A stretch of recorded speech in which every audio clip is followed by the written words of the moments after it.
Well, the Inkatha Freedom Party Youth Brigade will lead the launch of the IFP's Private Members Bill and the Employment Services Amendment Bill in Gauteng. What exactly is this being done for? Well, let's speak to Mlungisi Mabaso, the IFP Youth Brigade National Secretary. Mlungisi, good to have you with us on today on ENC. I appreciate the time. So this is all to do with youth unemployment, and the suggestion is youth unemployment is bad because of the number of foreign nationals in our country. Have I got this right? Is that the crux of this?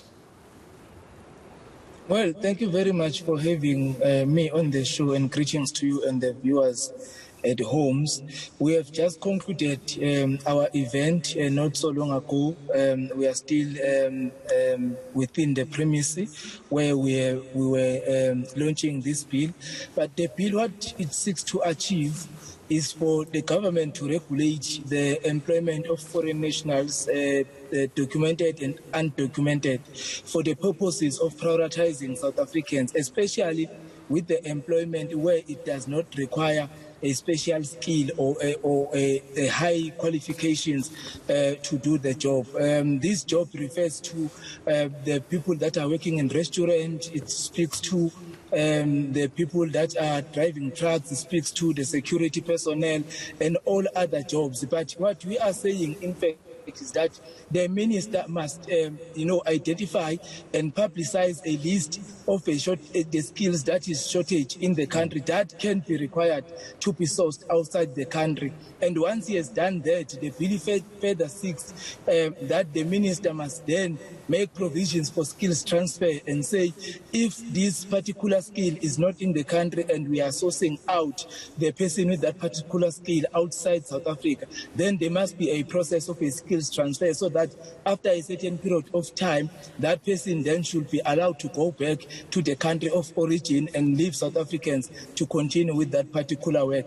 And what we are also saying is that the employer must justify when they employ foreign nationals that they have exhausted all the avenues they have tried to find, and there is no South African that is eligible or qualifying for that particular job. So failing to do that, then the employer must be penalized, because if they are failing to justify to us that that particular job there is no South African that can do, hence they then went on to get a foreign national to work in that particular job, then those people must be penalized for doing that.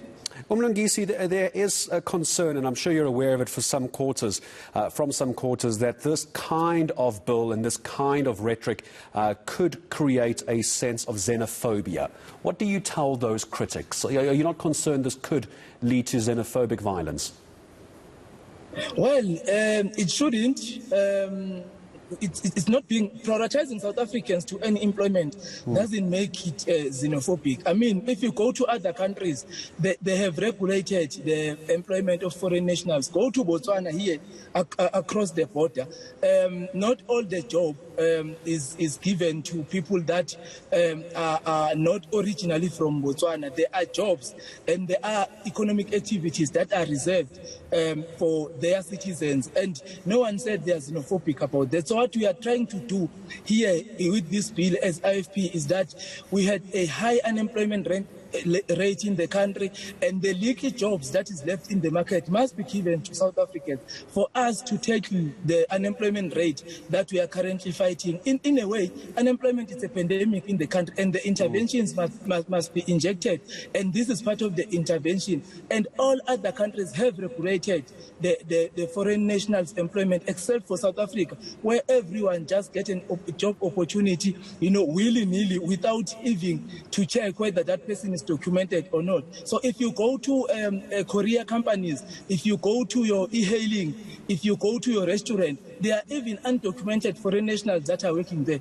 And the Minister of Labour cannot even account for those people. He doesn't even know how many of foreign nationals that are working in this country. And we are saying as the party that must be regulated so that we know who's working where and how that person has got an opportunity to be employed. Are you feeling as the IFP that you're having to do this because government in our country has failed the youth of South Africa, that you now as the IFP feel you need to step in and try and fix the situation that government couldn't get right? Has the ANC got this wrong and that's why you're having to fix it? Well, they got it wrong a long time ago. Remember, 2004, the President Emeritus and the founder of the IFP introduced the migration bill, which was rejected by the ANC, which was going to control the influx of foreign nationals coming to the country, and that was rejected at the time. So this is not the first time we are trying to address this matter through passing of the bill in Parliament, and we hope and believe that this time the ANC is not going to use its majority to reject this bill, because by us bringing in this bill, in a way, we are assisting government to deal with the issues of foreign nationals in the country. We are assisting government to deal with the issues of unemployment in the country. So we are expecting them to be the #1 supporters of this bill, because if we are not going to do that, then that means we are subjecting our residents, we are subjecting our citizens to this kind of environment where they will not be able to get employment anyway, because foreign nationals are getting, less pay than what is gazetted through the wage bill in the country.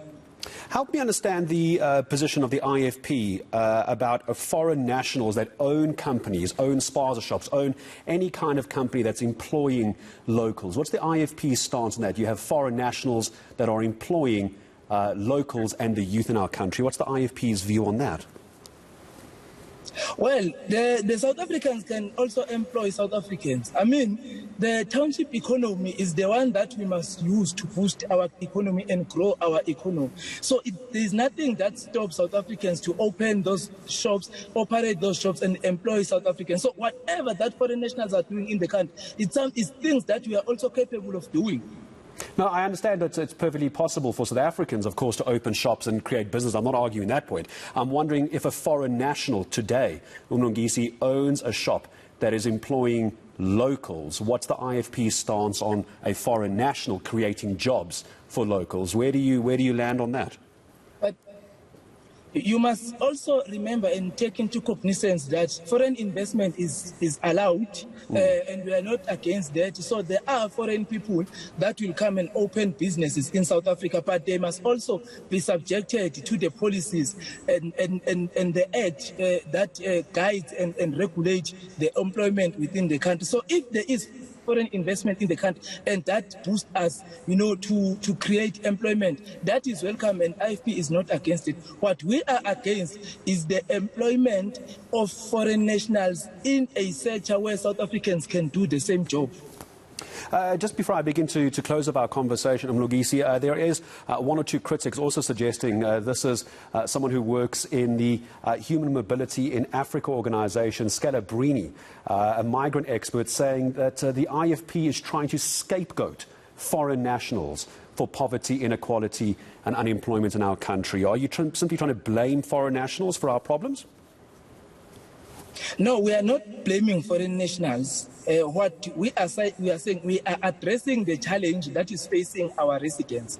So we are not blaming anyone here. Hence, we decided to bring solutions to the problem that is faced by our citizens in the country. So bringing in a bill, in Parliament and try to regulate something that is not regulated, try to address the challenge that is faced by the citizen, does not make it a scapegoat and does not make it, a blame to a particular person. So if we wanted to play a blame game, we would have just called a press conference and say to the nation, you see, foreign nationals are taking over your job, you see, ANC is not protecting you. But we decided to bring in solutions to the challenges that are faced by our citizens. So anyone can make a comment to that, but we know exactly what we are doing, what we are seeking to achieve as the organization is that the legal job that is left in the market must be given to South Africans, and they must be prioritized, and with the exception of the specialized skills that is not in the country. In closing, some criticism levelled at the IFP as well on social media, saying that the IFP is doing the exact same thing as Operation Dudula. What's your reaction to that? Well, we are not attacking anyone. We are fighting this battle through the law processes. Taking the matter to Parliament that does not seek to support Dudula. Dudula is on the street, chasing everyone. We are engaging, in legal processes. We are bringing in the bill to Parliament. So that does not mean we are supporting any organization or any operations in the country. In fact, IFP started this process in 2019, and there was no Dudula at the time. Well, I appreciate your time in coming on to speak to us on today on ENCA. Mlungisi Mabaso, the IFP Youth Brigade National Secretary. A discussion and a debate which I'm sure will continue for weeks and months.